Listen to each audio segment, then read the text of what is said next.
sure. I've been slacking lately. That's the resistance. I know. I hate it because I know it's the most important thing, but I'm just like, man, I don't really feel like making time for it right now. Well, ask me that question. Okay. We're going to talk about it. Okay. Because that is like a really, like the most common thing that happens Really? to people. Mm-hmm. It's so annoying. Not to keep you in suspense. The whole point is this.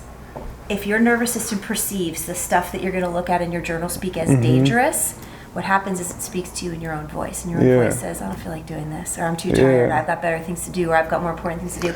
And that... Which is literally that quote where you were talking about like, we're more afraid of our light and our potential than we are of like the more comfortable darkness that we've kind of been in for a while. It's true. It's like we're kind of like, Yeah, so just so you know though, it is actually impossible for the reservoir to go down if you don't do the work. Yeah, if you don't do it. Yeah. Exactly. And so just know that. You have to do it. That's the way you have to talk to the resistance, because the resistance is wily and it's going to be like, no, I got you. Like, we're just not going to do it right. Well, I guess I'll ask you about... Should we is this are we starting? It's rolling. The name's MPJ. Welcome to another episode of Curious Mike. I am here with my friend Nicole. We have a lot of good stuff to talk about today. I thought we would start with how I found your work, and then you can kind of start with what you do. Yeah. So everybody kind of knows, kind of was dealing with some back issues for a while. Probably since junior year of high school going into senior year. That's when I first started kind of dealing with my back issues. They kind of got worse going into college. Tried to find all different physical therapists, all different kind of chiropractors and different things. And none of them really worked until eventually, I needed a surgery. I thought that would fix it, but about 7-8 months later, I needed another one. And then recently, about a year and a half, 2 years ago, had my third back surgery. And meanwhile, I'm putting my trust and my hope into all these different practitioners, all these different, physical therapists, chiropractors, all these, even the surgeon, just praying that they, knew something that I didn't know about how to fix myself. And then kind of, I think I got to a point where I was like, I got to figure out how to fix this on my own. I got to take matters into my own hands. And I remember someone recommending the book Healing Back Pain by Dr. Sarno. Yes. And I thought it was going to be a book about like, just things you do, like physical activities you do, or physical therapy, things. Managing it. Exactly. But it was the complete opposite. It was about dealing with emotions. And if anything about my understanding about the TMS is wrong, correct me while I'm talking. Yeah, but I will. Basically, so far, you're right on. Yeah. Basically, when I'm reading this book, Dr. Sarno was talking about how as humans, we have a lot of repressed emotions, and there's this syndrome called TMS that it's tension myositis. It's tension myositis syndrome in his first book, and then it was evolved into tension myoneural syndrome. Gotcha. But do you want me to just explain it real quick? Because I think people you go first, and then we'll say. Yeah, so I'm just so basically, from my understanding of the book, it was how our emotions play a big part in our physical body, and sometimes when we don't deal with emotions, a lot of times this comes from a very specific personality type, perfectionist, do-goodist, and all these things. We have a tendency to repress emotions, not bring them to the forefront, and in turn, our body can create pain to distract us from those emotions. And so, even just like getting into what we'll talk about, and you'll explain it 100 times better than me, I was like, this is what I feel like I'm missing. This book is describing my personality. I've tried every physical tool to heal myself from this chronic back pain. Nothing has seemed to work. And this just felt like it was talking directly to me, and it touched something in me that I just felt like was it. And then, I came across your work, reached out to you, and now kind of get into what you do, and then we'll go from there. Yeah, all right. That was actually really great. It's really great for me to hear how you're understanding it, because your understanding is the perfect doorway through which to get to the deeper meat of it. So essentially, the most important thing I like to say at the beginning of any interview is this is not hippy dippy, yay, let's feel our feelings and your physical pain goes away. And even though that's wonderful and nothing against that, this is straight up brain science. Mm-hmm. And so that's the most important thing that I can get people to understand, which is when we repress our emotions enough, it sends a signal to our nervous system that we're in danger. The reason we're in danger is because the nervous system perceives your repressed emotional world as a predator to your life. So like if you look at the human being, our fight or flight mechanism, which is the brainstem, is the same as in the dawn of early man. And so we've developed amazing evolutionary brain structures beyond that, but in our very nature, that same reflex that keeps us alive, that pulls your hand off a hot stove, it's the same exact 2023 and 100 billion years ago, whatever humans started. So the point is that when our repressed emotional world gets to a certain point, and Dr. Sarno called it the reservoir of rage, so like he called it rage, I call it rage, sadness, despair, shame, embarrassment, regret, grief, terror, all the things that are so natural to human beings. When that reservoir gets to be in maximum density and threatens to spill over and inform our conscious minds of how scared and stuck and regretful we are, the nervous system perceives that as a predator, just like a woolly mammoth. It's the same signal that goes off. And so what it does is it shifts into chronic fight or flight at that point. And at that moment, pain signals are sent by the brain into different areas of our bodies because it is seen as a protective mechanism. Just like pain is always a protective mechanism. I know we've discussed this. If you run and you break your ankle, the reason why huge pain erupts from that spot is because your brain is saying, something's wrong, you need protection. Like, crawl off into the bushes, like, find safety, you're gonna get eaten out here. Pain seeks to protect us. So the same exact mechanism is what happens when there's too much repression. The brain goes into fight or flight, it sends inflammation, muscle constriction, spasm, all sorts of different sensations into the body, and it causes us to slow down. But until we understand that, we don't know that constantly repressing our emotions is like causing this process. So we tend to focus exactly what you did on the area of the body that's hurting. So your back was hurting, you went to a physical therapist, you went to a massage therapist, you went to an acupuncturist, you go to a surgeon, right? That makes total sense. Whereas somebody else, your back pain is somebody else's migraines. And somebody else's migraines is somebody else's fibromyalgia or irritable bowel or skin disorder. And so that person is going to a headache specialist, and that person is going to a person who deals with fibromyalgia and nerve pain. All of those people, though, are dealing with the same exact process of the brain sending these signals. And so until we deal with the root of it, it's kind of impossible to get better. Why do you, and I feel like your work and what you do is going to become very in the forefront of treating this type of stuff in the near future. Why do you think that this is like new knowledge to a lot of people? And my second question is, what personality types is it, and why do you think it attacks those type of people most? Yeah, so the first question, we could both speculate that obviously if you heal through my methods and through Dr. Sarno's methods, a lot of people don't make a lot of money. A lot of the chronic pain industry focuses on the surgical model, the medical model, and pharma. And I'm always really careful when I'm interviewed to say, I have nothing against those models. I want there to be surgery and medical advances and medications. Like, I am not a Puritan. But at the same time, those solutions are not fixing the chronic pain problem, which is exactly what you found in your life. So I actually think the reason this is new knowledge is because I've always said this is going to be a bottom-up solution, not a top-down. So if we're looking at big pharma or we're looking at surgeons, no one's going to be giving us this information. But Dr. Sarno started in the 50s. I started my work about 20 years ago. I think there's a groundswell. I think there's enough people that are like, you know what, actually, this worked for me when this other stuff didn't. Or I heard a podcast, and now, of course, with technology and the internet, there are podcasts, there are websites, there are YouTube channels. So I just think enough of the information has gotten out there that the change is starting to happen from the bottom up. And one of the things I say when I'm lecturing large groups of people is, I ask them, I'm like, all right, I'm going to ask you like a really triggering question, but I just want you to not get triggered and think about the answer. How long would you like to suffer? Yeah. And like, people, sometimes their first reaction is, well, don't tell me that I'm choosing my suffering. I'm like, you're not consciously choosing your suffering. But if you're willing to open your mind and look at the fact that maybe there are solutions you have not yet explored and replace your fear with curiosity, there might be a solution there that you could try, and that's when they look to this kind of work. So I think that's what's happening right now. Right. And I think, like for me, I'm lucky I caught it. Let's stay kind of on this path.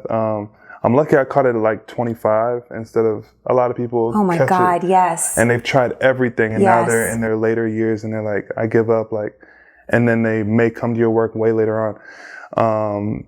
Obviously, we want to get this to a point where it's common knowledge and things like that. Why do you think it attacks the certain personality type? And talk about that for a second before we get into the actual work of how you fix it. No, it's a great question. And one of the reasons I was so super excited when you reached out to me, one of them was your age, because like you said, coming to this early is just such a gift. It doesn't mean people can't heal when they're older. The brain is plastic, and it will literally change for every day that we live until the day that we die. So there's always room for change. But coming to this young like I did, I first learned about it at 19. I really came into it probably like right exactly about your age, in my mid-20s.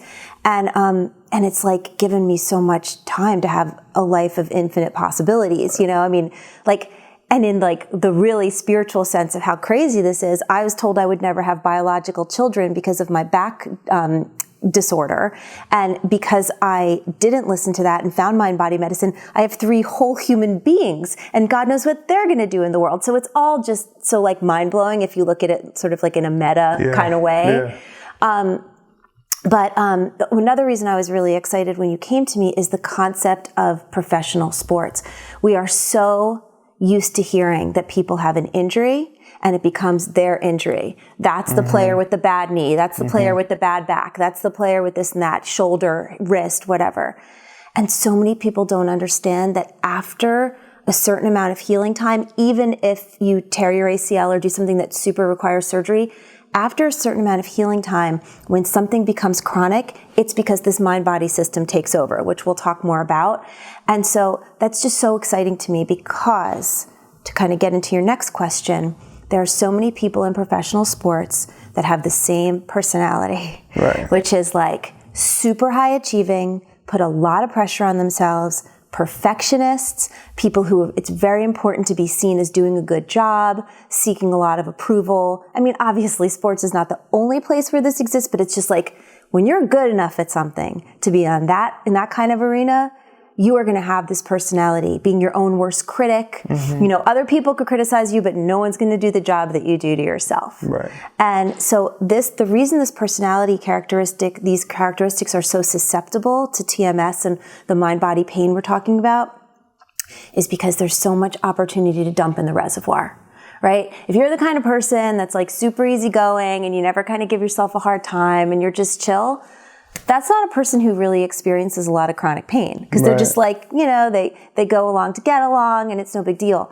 Many of us, it's funny, when I used to lecture with Sarno at NYU, our auditoriums would be filled with like heads of state, heads of clergy, CEOs. Like it was always the people that held themselves to their highest standard because it puts so much pressure on yourself to be good and to be seen as doing a good job. Crazy. And that's the people that get this. That's so crazy. Talk about your individual story so people can hear your testimony and how you healed from your situation and how crazy your situation is. Because I think a lot of people think, they're more messed up than other people, or this might work for a certain situation, it wouldn't work for mine, or I've already done the surgeries, or, we talk about, a lot of times people go get an MRI and their MRI might come back clean, but they're in pain. But there's a lot of people where they go get an MRI and there may be something wrong with them.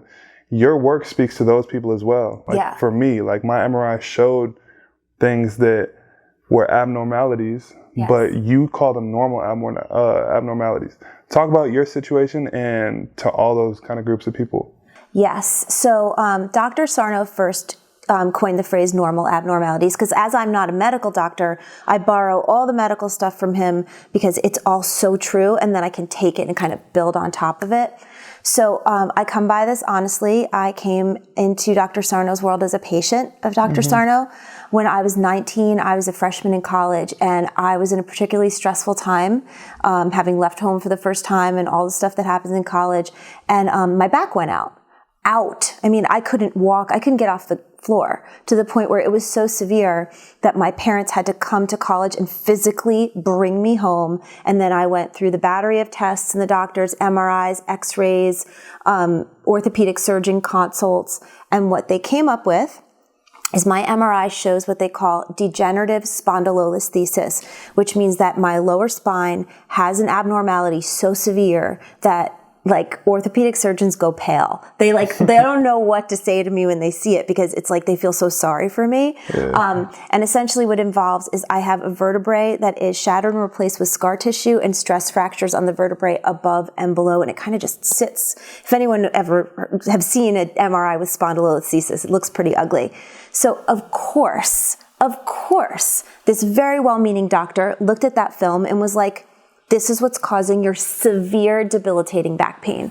And my mother was like freaking out, and I'm her only child. And I'm being told at that point, life stops today. No more exercise, no more travel, no more riding in the car for more than 60 minutes, if you can even imagine. And that when I slept, I got to sleep in two ways, either the fetal position or I had to have my knees 3 feet elevated or something like that. It was insane. In order to not cause all this pressure on the back, blah, blah, blah. They put me on opioids. They put me on muscle relaxers, on steroids. You can only imagine everything that could be done for me. The one thing that they didn't do was surgery, because I was 19. And they said, and you're different because you're using your body in such a physical way. I was a psychology student my freshman year in college. They said, if you're not going to go really hard on your body, don't do a surgery yet. Because the surgery I needed was something called spinal fusion surgery, which at the time in 1990, they said would be weeks in a body cast and would be limiting my mobility for life. So like nobody was offering that. That was like it was a huge deal. But what they said is I had to live this like extremely limited life. And they said the likelihood that I would ever have a biological child was slim to none, because if I were willing to go on like 8 months of bed rest, maybe, because like the weight of the baby on my back. So at the end of the day, that was like a very extreme situation. And so I went into like total denial. I was like, okay, I'm like a child. I'm not dealing with any of this. And with all the medication, it did bring me to a space from acute to chronic pain. So I wasn't like, I could walk, but it was probably like what you deal with like a regular the really nagging, annoying. Yes. You always feel it. You're always thinking about it. Yes, that kind of thing. And so basically what ended up happening was I lived through years of that. I was careful with my travel. I stopped playing any sort of sports. And I'm an athletic person, so that was really, really upsetting. I lived in fear. And then when I was in my mid-20s, I found the work of Dr. Sarno. And I was like, huh. And it was the same exact thing as like, I read Healing Back Pain and I was like, this is like to me. Like this I think it's almost a spiritual process too. It's like your mind opens and you don't even know why. And I was like, okay, I'm going to, instead of turning all my energy toward fear, I'm going to turn it toward curiosity. Like, what is this, I thought, sort of crazy concept that anger could cause back pain? Because that was his basic first premise. Yeah, the rage. The rage, exactly. And I, of course, also did not see myself as a person who was rageful. I was brought up in a family where my dad was like super, super rageaholic, and he was a daily drinker. So he would drink and then he would get nuts on my mom and me. And I really found that anger was dangerous. And so I never expressed anger and I didn't feel anger. That's the most important part. I actually, if I could have passed a lie detector test, that I'm not an angry person, I never get angry. But it was all being expressed through my back, because it was so dangerous to be angry, because it aligned me with, for lack of a better word, my abuser. And so that was like a big thing for me in my work on myself. But when I found Dr. Sarno's work, I moved through the process. It's a long story, but essentially I found my way to like complete cessation of chronic pain. I have not had back pain in, at least 20 years. I think that is some people's that is some people's like version of heaven, like no back pain, not living with their chronic pain. Okay. So we get kind of like, the personality type, we get how this can affect a lot of different people in different ways: back pain, headaches, shoulder pain, What's the fibromyalgia? That's another one. Fibromyalgia is a big one because that's nerve pain all over your body. Yeah. Okay, so now let's get into what people actually need to do that are listening to this. Because I've started it. We've talked a little bit about the resistance, how you don't really want to do the work, but this is how you heal. And it's really not that complicated. Yes. It just, you have to do it. All right, so talk about that. Okay, so the line I use around this is it's simple, but it's not easy. Okay, so it's simple. I can explain it. And the simplest way I can explain it is this. You have a reservoir inside of you. It's an invisible reservoir. So you picture a clear science beaker that is full of your trauma responses, capital T and little t, your anger at many things that have happened in your childhood, in your daily life, your shame, because we all have it from our upbringings, your sadness and grief, your fear and terror, your anxiety, all the things that we experience naturally as human beings. And picture that every time something happens that triggers you or rubs you the wrong way, it's like a ladle being dumped in the reservoir. Okay, so if the reservoir gets up to maximum density, it spills over, it triggers your nervous system to inform your brain, send a signal. Inflammation, pain, muscle constriction, you need to be safe.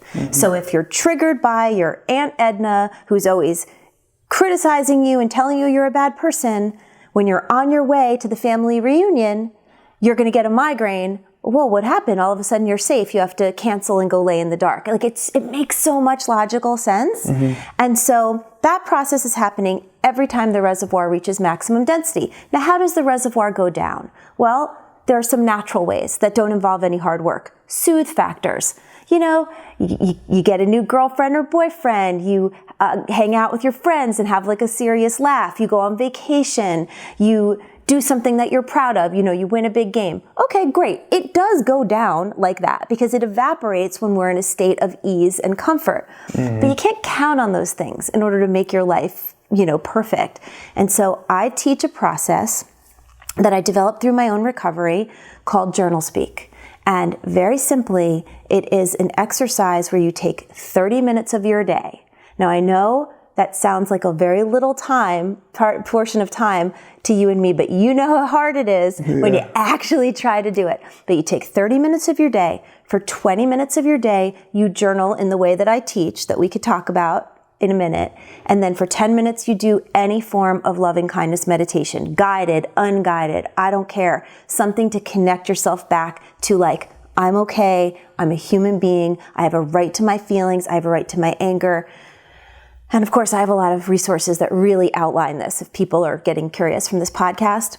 And the point is, when you do that, 30 minutes a day, at least in the beginning, it's like putting a ladle in the reservoir and dumping it off. And what's really important about the Journal Speak is it is spoken in the language of your inner child. It is not spoken in the language of your grown-up responsible self that cares about what people think or that needs to be the best or needs to be seen as, you know, achieving. It is a rant. And it can be a rant like, I hate this, you know, F this, like unfiltered, okay? Or it can be tearful, or quite frankly, it can be unbridled and excited if you don't think you have your permission to be that way in life. Like a lot of people are shut down for their excitement when they're kids, like simmer down, it's not all about you, you know, like it upsets your mother when you're so whatever. There are so many reasons that we repress. You know, like my son, I've raised my kids in this and none of them have any chronic issues, but when my son gets a stomach ache, which is his symptom imperative, it's oftentimes because his favorite band is dropping an album at midnight. And he's so keyed up, he's got like so much excitement, energy, he gets a stomach ache. So I taught him it's not just about bad things. It's about anything that makes you feel like you don't have the power to express it. You put pen to paper or fingers to keyboard and you let it dump, you let it rip. It is such a passionate, emotional process. Or you get frustrated and it's not, it doesn't matter. No matter how it happens, you do it like a practice every day. And what happens when you do it is the reservoir goes down. And as soon as it is not up there triggering the nervous system in the brain into fight or flight, you settle into rest and repair, which is a parasympathetic functioning. The pain signals simply stop firing. And for anyone listening to this that thinks, that's insane, I can't imagine that, I agree with you. It sounds crazy. And in the 20 years of me doing this, between my podcast and my lectures and everything I've done to teach and to write, millions of people are touched by this, and their lives are completely transformed because they're not in pain. It sounds insane. I agree. It sounds too easy to be true. It's not, because it's hard to get yourself to do it. So maybe that's what you want to share with people. Well, I think that's just like, it can be hard to get yourself to do it, just because, like, especially as a man, we want to just be able to go physically make ourselves better. Yes. We don't really want to deal with our emotions or anything like that. The reservoir. So when it goes down and your pain stops, and it's because you're dealing with all these emotions, I think some people, they will look at you as like a therapist. A lot of therapists deal with kind of like speaking yourself into positivity or changing the way you think. Not a lot of therapists talk about dealing with we've talked about this, like a lot of therapists will talk about like looking on the bright side of things, or changing the way you think about something. You're talking about like, no, whatever deep down you're not allowed to express in your day-to-day life, go there and talk about it in your journal speak. Talk about why the people that just kind of try to change their mindset, look on the brighter side of things, they're not the ones that get better. It's the people that actually deal with the really, really hard stuff that get better. So let's remember, when you're asking a question like this, because I think it's an amazing question, that like the work I do is not going to solve every problem in your life, right? So like, let's say you have like really difficult time with communication. And so like you might go to like a therapist that says, listen, you're so negative that every time you communicate with someone, you're exhibiting negativity and they're exhibiting negativity back. That might be a great therapy for that person who like can't communicate. But that person is not going to get rid of their chronic pain through that therapy, because the chronic pain is literally a physical reaction to this reservoir being too high. So the reason I qualify that kind of question is by saying, we are not here to solve every problem you have. Like, the reason you contacted me was not because you want perfect relationships with your family and, you know, a perfect romantic relationship and that because I'm talking to you, you're going to be excellent on the court. Yeah, maybe those things would be related, but you're coming to me because you're like, my back is killing me and I can't play like this. And I'm saying, okay, let's start there. How do we begin to get your back to stop zinging you? This is how. We got to get the reservoir down. How do you get the reservoir down? Not by looking on the bright side. You get the reservoir down by looking at the shit that is bubbling in it that you don't want to look at, because your nervous system whispers in your ear and says, it's dangerous, look away. If you know how much, and I'm going to be really hyperbolic here because I think it's important. I'm going to speak in journal speak for a second. There is somewhere deep down inside you that actually hates your parents. Not just disrespects them, hates them. There's somewhere in there that you hate your kids. You wish you could drive away and never parent them again. There's somewhere in there that even though your ailing mother is like you're the dearest person in your life and you're taking care of her every day, there is somewhere in you where you wish she would die because you can't do this anymore. I mean, that's the dark stuff. I'm like, it's okay. Every single human being feels these things, you know, and like it can be, those are very extreme examples, but it could be really far reaching. Like, I need this job for the money and it hurts my heart every day to show up there because this job is not for me and it's killing me. Like, that's a lighter version. But if we don't look at this stuff and express it, the nervous system has no choice but to protect us from it. Because when it's not expressed, it is seen as a threat. So talk about why journal speak is important, and you can't just like think yourself out of the pain. Because for me, for example, like I'll just try to think like, okay, like I know this is bothering me. Don't act like it's okay. Just think about the negative thoughts so that they don't become back pain. Why? And I think it's probably because when you're writing, especially for a longer period of time, like 20 minutes, stuff comes out. That's right. That you normally wouldn't be able to think about consciously. Is that kind of why? Yeah. So like one of the examples, and I know you and I have discussed this, is like if you were to adopt a shelter animal that has been abused, right? So you bring the puppy into your house and the puppy is cowering in the corner. And like, you're like, why doesn't it love me? I'm ready to be loved. And the puppy's like, because I've been beaten in the past and I need time to trust. You need to sit with the things that have been dangerous. So in that example, let's say on the first day you sit and you put a treat in your hand and you just sit quietly. Maybe that day the puppy doesn't come. Maybe the next day the puppy gets like halfway and runs back to the corner. But if you just show up every day and just sit and just be a safe space, one day the puppy's going to grab the treat and go run back to the corner, but eventually that puppy's in your lap and then it's a friend for life. And I think that your nervous system, people don't understand because we have a time frame for the way we want things to go, that your nervous system and your brain are protective. They think they're saving your life by not letting you feel these things. And so you get to your journal speak and you sit patiently and you write and when we actually have to slow down and put fingers to keyboard or pen to paper, you make space for epiphany, right? Because when we think at a billion miles a minute, right? We're just like, okay? We miss so many things. But you sit down, you start writing, and you can't get the words out quick enough to be that kind of reflexive thinker. So then like you're in the middle of a sentence, and I know you've experienced this because you've done a little bit of the work, where you're like, holy cow, wait a second. I actually feel that way. And that's another thing, like, while you're doing it, you're going to get invitations from like your higher self, whatever you want to call it. If you're a spiritual person, you might believe that that's like a divine inspiration. And if you're not, you might just feel like it's from your gut. You're going to get invitations and you're going to get a sense, like a whisper. And you're going to be like, do I actually feel that way about that thing? And that's where it's your responsibility to be brave and to say, I'm going to look into that. And what I do in my journal speak is I stop there and I ask myself a question. I just got a sense that I'm not actually comfortable with that situation. Am I? I never thought that before. What makes me not comfortable? And I ask myself the question and then I answer it. And when you're in that dialogue, it's like sitting quietly with that abused animal in the treat. You're just creating trust with the system that thinks your pain is necessary to protect you.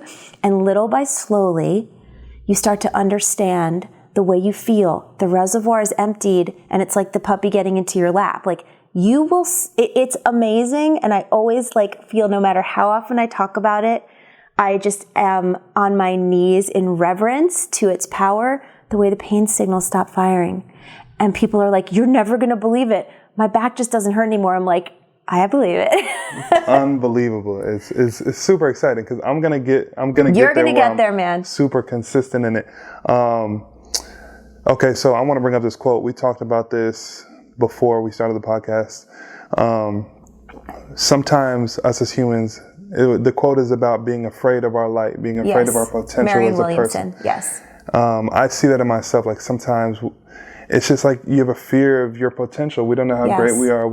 And so we feel safer kind of in the darkness of our bad habits of where we've been our whole life. And that's where some of the resistance to this work can come from. Yes. Do you think it's straight up willpower at the beginning just to get yourself to do it and then you see the results? Or, answer that and then answer also there's three main things. Obviously, believing is one of them. Then you do the work. And then the last one is patience and kindness for yourself. Patience and kindness. So I think getting yourself to do the work has to do with actually believing that the work will help will help you. Talk about those three things and how they're related and how you need all three to get over your chronic pain. Yeah, you are like covering it all. So I'll start with your first comment, which was, is it just willpower? And honestly, there is a little bit of like, tough love at the beginning of this, which is like, if you keep doing what you're doing, you'll keep getting what you're getting, right? Mm-hmm. So you will use your example. You're coming to me because you're like, listen, since I'm 17, I've been having this back problems. I have 3 surgeries that have not fixed the problem. I have years ahead of me of success in my game. If I am on the top of my game, what do I do, right? Mm-hmm. And so I would say, so you've been to doctors, you've been to all these different practitioners. God knows as a person in your position, you have access to the best of the best and you're not better. So it's time to have a little tough love and be like, you got to freaking do something different. Yeah. Even if you don't want to, even if the whispers in your ear, which come from your own thoughts are, oh no, I just don't feel like it right now. I'll do it later. And then later comes and you don't do it. And then it's the next day, which I'm sure you recognize because I have been there too. Yeah. I'm exactly the same, by the way, as everyone else. I resist my own work because I'm human. So the way to begin, if you're really struggling with any sort of chronic issue, anybody who's listening, is you have to make a decision to do something differently. And it's funny because I'm in the process of writing this book. And this morning, before I came here to talk to you, that is what I was talking about, that there is great power in making a decision, because you're like, you take back the reins of your own life. And when you've been medicalized, all you've been doing is giving away your power for years and years. And so it's like, okay, I'm going to believe because Michael's saying it, because Nicole's saying it, because the hundreds of people on my podcast that have been interviewed are saying it. I'm just going to believe for the moment that this actually has some credence, that this is going to work, and then I am going to show up for myself every day. Now, here's what happens if you're able to be consistent. Let's say, for example, I'll give an example that's not you. You have neck pain, and every day when you back down your driveway and you turn your neck, you get like this horrible zing down your back, and you're like hating it, and it's affecting your life, and it affects every minute of your day. If you do this work consistently, what's going to happen is on like the X number of day, because we never give a time limit because that stops people in their tracks. You turn your head to go down the driveway, and like you get halfway down the driveway and you realize you haven't felt it yet. Now, if that happens to you, it's likely, because your brain is in that sort of suggestive mode, it's going to come at that point, but you had that moment, right? This is how our body becomes our proof. And now let's say on the next day or on a week later, you get all the way down the driveway and you start turning your head to start driving away, and you're like, holy shit, I didn't feel it that whole time. That's how it happens. It gives you an invitation, like, are you safe without me? Do you need this pain?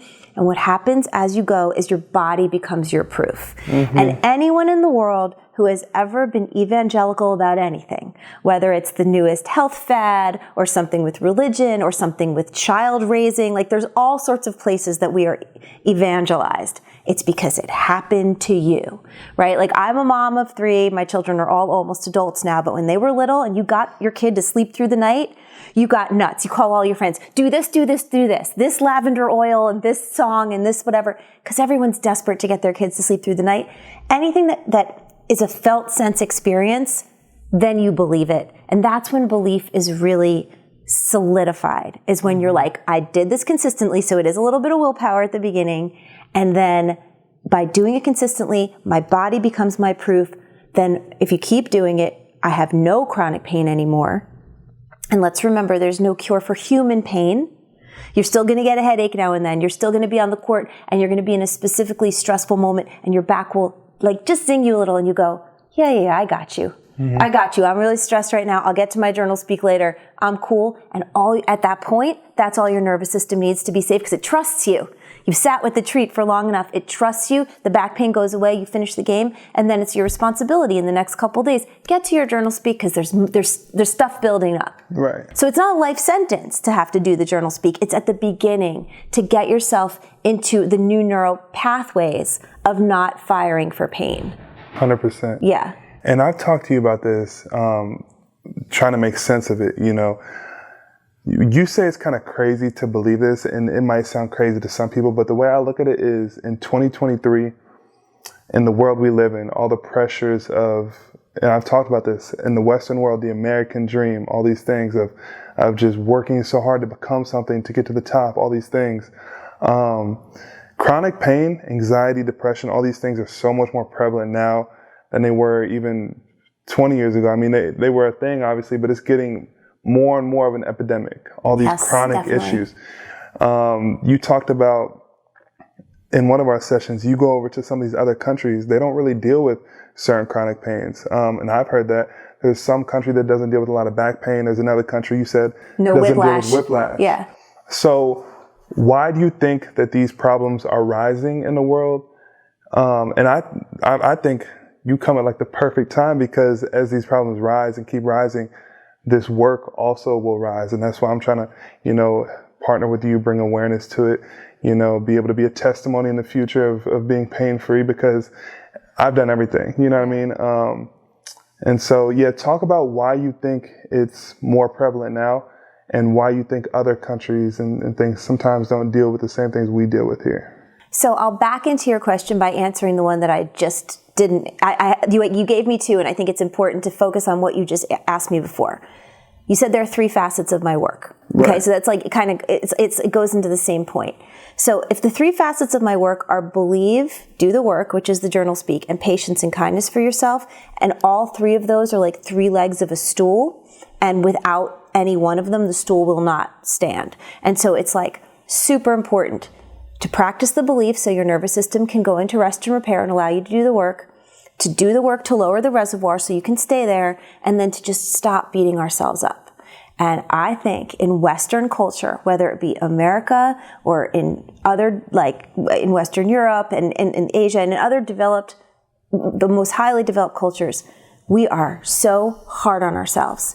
Everything is about achievement. Everything is about go, go, go. And I think that the cultures that you're referencing are the ones where it's less about that. Or the ones where we're not so held to a standard. Like, I'm going to just pick things that I've read about. Like, I know in Japan, there is a syndrome, and I can't remember the name of it, where people literally like drop dead. It's like an overworking syndrome. This is a true story, and it mostly happens to men, where in their like 40s, they just literally die. And it's because they're so overworked and so overstressed that their systems shut down and they pass away. And that's an extreme thing. In Sweden, there was a study that was done on refugees, children of refugee families that had come from war-torn areas that were being given asylum in Sweden. By the way, there was a documentary made about this, if people want to look at it, and it's called Life Overtakes Me, and it was nominated for the Academy Award a few years ago. These children are falling into comas at a crazy rate. Literally, healthy children get sleepier and sleepier, and they fall into full comas. Their bodies are healthy, their vitals are fine, but they're in comas, and their parents have to feed them through feeding tubes. There's one story where the parents get a letter that the family has been granted permanent asylum in Sweden, and they're not going to have to go back to their war-torn country. Within 24 hours, the child wakes up from a coma that she's been in for 18 months. This is all on the documentary, because she was so unsafe, thinking she was going to have to go back there after what she witnessed, that her body shut down into a coma. So I guess what I'm saying is, like, the human body is capable of extreme things to keep us safe. That's like the TMS to the extreme, those two things. But in certain countries where the culture is not to put so much pressure and stress on us, the body has no need to protect us in that extreme way, or in like much lighter ways, like a little bit of back pain. And those cultures don't seem to have those problems. That's amazing. So I don't think it's as far-fetched as you make it sound. Like, to me, when I hear this, and I think for a lot of other people, they will feel very relieved by hearing your work. Tell them where they can find your work. If there's anything else you kind of want to share about, like, anything at all, because you're the smart one here, not me. Go ahead and spit your wisdom. I guess what I'll say, just to kind of tie it up with what you just said about how I say it's so far-fetched, I think the reason why I start with like, I know this sounds crazy, is because I so badly I want to meet people where they are. So my original degree that I got before I did all the trainings that I've done is I have an LCSW, which means I was trained as a social worker. And a social work mantra when you first start school is you start where the client is at. So I'm not going to come in and be like, Michael, here are the psychological theories and principles that I think would affect your life. I'm going to come in and say, hey, how are you? Like, what's bothering you? Like, tell me exactly where you are so I can meet you there, so we can start working together as a partnership to help you. That's what social work is. And I think the reason that I, after 20 plus years of doing this, still say, I know this sounds so crazy, too crazy to be true, is I never want to lose somebody because they start listening to this conversation and they're like, ugh, we forget it. That could never apply to me. Doesn't she understand that I have an L4, L5? Doesn't she understand that, like, I have been diagnosed with fibromyalgia? Like, I get it.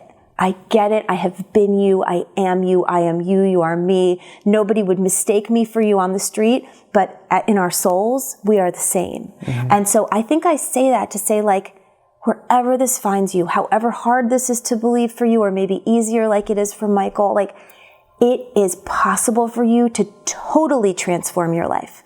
And the stories that I get, so I've been working virtually in terms of like having online offerings for, let's say, let's say maybe since 2016 when I first published my book. So like that was a book. That was my first book. I'm working on my second now. But then I did the YouTube channel. Then I did the podcast. Then COVID hit. We all got stuck in our houses and I was doing virtual retreats all over the world. What happens is enough people are touched that then I receive like emails from thousands of people around the world that I've never met. So these are people that couldn't possibly be like influenced directly by me because they just saw something that I put out online. And these people are saying, I was on disability for 7 years. I was bedbound. And now long COVID. Long COVID is such a huge deal where people are so debilitated by long COVID. People are doing my work all over the world, receiving crazy amounts of input from people. They're all better. All better. No long COVID symptoms. And I have plenty of them interviewed on my podcast. It's actually another one this week. And so I guess what I'm saying is like, wherever this finds you, whomever you are, if you can replace your fear with curiosity and you can just look at what hasn't worked for you and realize like, maybe I want to just try something, it is the most incredible opportunity for change in your life. And I love that you see it the way you see it because you are, half my age. Like I want people your age to be like, man, there's a better way to live. And I don't have to just do everything that I thought was like the limits of my possibilities, Yeah. Especially early on, I think it's important that people consume a lot of the content to build their belief, hear the stories, hear the testimonies of people, getting better. So can you tell people a little bit about why that's important and where they can see your stuff and where they can, because I have the luxury of getting to have your phone number, talk to you, you send me podcasts to watch, meet with me in person. Other people might not have that. So where can they consume this, build their belief, and ultimately get better? Yes, that's great. And it's really important. And we talked about this when I first met you, which is so much belief is cultivated when you marinate in the material. Because your brain will keep triggering like not safe, not safe, not safe. Go back to the doctor, go back to the treatment, go back to the med. And you need something to counter that. And so being in the material is so important. So let's see. Obviously, I can't work with everyone, so I created online courses. They are self-directed. They're both, my website is thecureforchronicpain.com. You go to the website, click on courses. There's one specifically for anxiety because crippling anxiety is just a symptom imperative. Like back pain and anxiety are the same thing. They're just how they're being expressed from the brain. And so there's one, Freedom from an Anxious Life. One is called Freedom from Chronic Pain, which is what we're talking about. Any sort of pain or problem fits under that umbrella. I also have a podcast. My brand is called The Cure for Chronic Pain. So if anyone's really interested, it's the name of my podcast, it's the name of my YouTube channel, and it's the name of my website. Right, they'll find you. They'll find me. And on Instagram, I'm at Nicole Sachs, LCSW, and lots of new content there every day. And I'm just doing everything I can. It is my passion, mostly because it's created my entire life. Had I not found this work, I would have no children. I don't even know if I'd still be around because what would there be to live for? Right. It's just so huge and powerful for me. And there's lots of ways to find it. And I'm producing more stuff all the time. And my hope is to get it out there. I think I said this to you. Every time I get an extreme email, the last line is, I can't believe I didn't know about this. I can't believe I didn't know this was a possibility for me. So very simply, I just want as many people as possible to know it's a possibility for them. One more question, because I'm trying to put myself in the listener's place. So for me, I've had 3 back surgeries now. There's some structural changes. And that can limit some people's beliefs because they're like, oh, well, I did the surgery. Now it's not really chronic. Now it's structural, all these things. Talk about it a little bit before we let you go about the extreme cases that you've seen people get better from. And you've even said to me, like, the body is such a miraculous healing machine that even if you have some scar tissue or some bone on bone or whatever the case may be, your body can find a way to work around it and not fire the pain signals. Yes, 100%. I cannot say this with enough confidence. And if people need confidence, please feel free to borrow mine because I cannot tell you how sure I am. So first, just so you know, before I stopped being in private practice, I was in private practice from 2000 to about 2019. So I was in practice for a long time where I saw very specific cases over and over again of people who had surgery, people who hadn't had surgery, people who had scar tissue, people who had things like me where the MRI is so severe that they have like a whole vertebrae that's shattered and replaced with scar tissue, like extreme situations. All of them, if they do the work with belief and patience and kindness for themselves, were able to eliminate their chronic pain. It is brain science.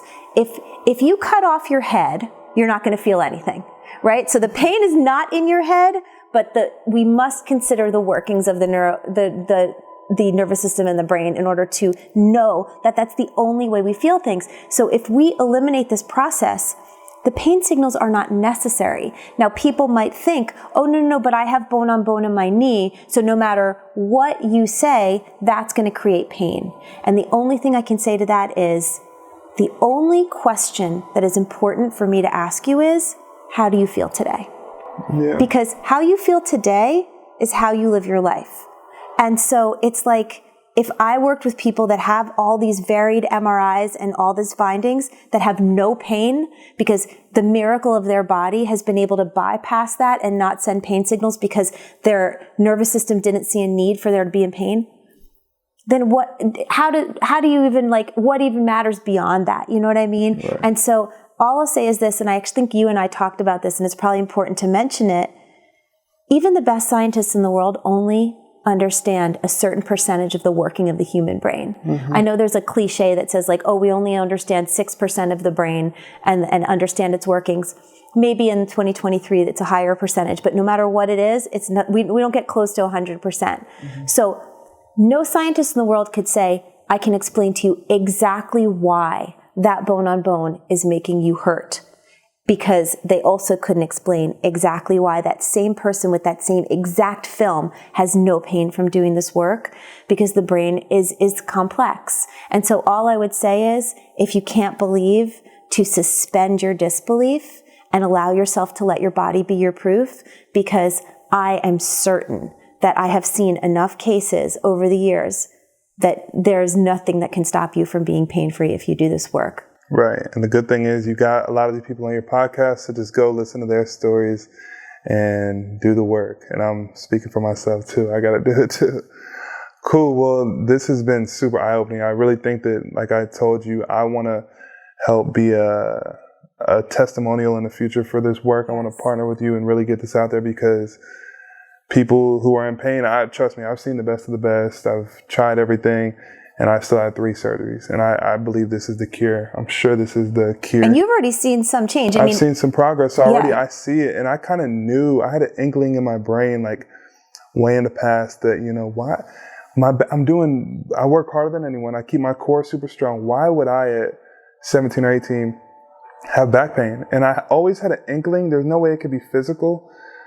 It has to be tied to some other stuff, but to actually, have the proof and now talk to you, it's really, really helped. And like you said, I've already seen some progress. So I'm looking forward to continuing it. So thank you so much for being on. Thank you for having me. Appreciate you. Cool. Carrie's mic out.